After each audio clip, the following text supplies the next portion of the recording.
حضرت غوث الثقلین زمرہ اولیاء اللہ کے آدمی، ان کا کوئی موازنہ صحابہ کرام کے ساتھ نہیں، وہ دونوں فیضان اکٹھے کیے۔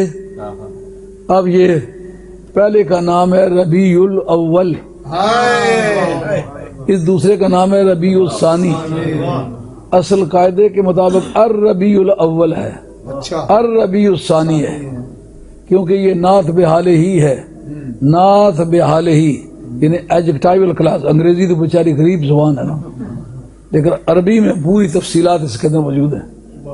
اس کو کہتے ہیں نعت بحال ہی، جس کی نعت کہنی ہے اگر اس کا ہی ذکر ہے۔ میں نے ایک بڑا زبردست عالم دیکھا جس کا باپ بڑا خوبصورت آدمی ہے، یہ نعت بحال ہی نہیں ہے، نعت متعلق بحال ہی ہے، کیونکہ بیچ میں اس کے باپ کا ذکر کر دیا۔ یہ نعت بحال ہی ہوگی۔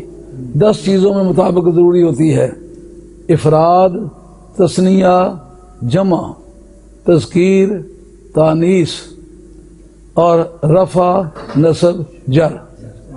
10 چیزوں میں مطابق ضروری ہوتی ہے۔ تو قاعدے کے مطابق جو ولی کی شان ہے اس میں اور صحابی کی شان میں جو فرق ہے وہ زمین و آسمان سے کہیں زیادہ ہے۔ جس وقت کوئی صحابی بڑے سے بڑا گناہ کرے وہ کفر کے زمرے میں نہیں جائے گا جب تک کہ ضروریات دین کا انکار نہ کرے۔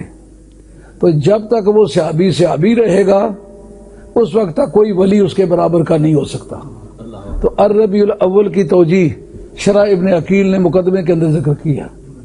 مجھے افسوس تو اس بات کا لگتا ہے کہ کئی مرتبہ ہمارا رد کرنے کے لیے لوگ بیٹھ جاتے ہیں لیکن استنجا کرنے کا بھی طریقہ نہیں آتا۔ ایک مرتبہ کسی گفتگو میں بہت اسد بچہ سا تھا تو میں نے کہا مولوی صاحب آپ کے چہرے پر یہ باتیں لکھی نظر آ رہی ہیں کہ آپ کو تو استنجا کرنا بھی نہیں آتا۔ انہوں نے کہا کیوں نہیں کرنا آتا؟ میں نے کہا بتاؤ گرمیوں میں کیسے استنجا کرتے، سردیوں میں کیسے کرتے ہیں؟ اب برا ہے کہ انہوں نے کہا یہ مسئلہ کوئی مسئلہ ہے؟ میں نے شراب کا نکال کے دکھا، میں نے کہا یہ لکھا ہوا ہے۔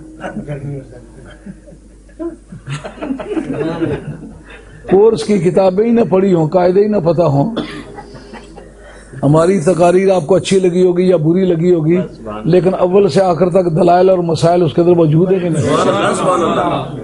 تو کا کثرت استعمال میں بعض حروف رہ جاتے ہیں عام بول چال میں۔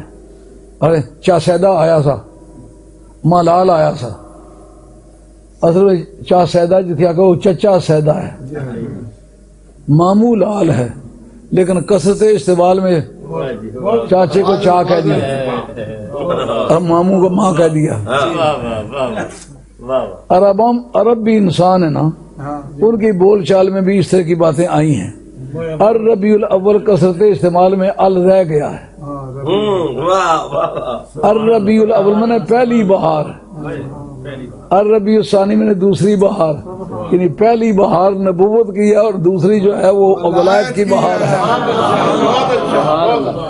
جس وقت نبوت اپنے بام عروج کو پہنچی تو محمد کہلائی، جب ولایت اپنے بام عروج کو پہنچی تو سید عبد القادر جیلانی کہلائی۔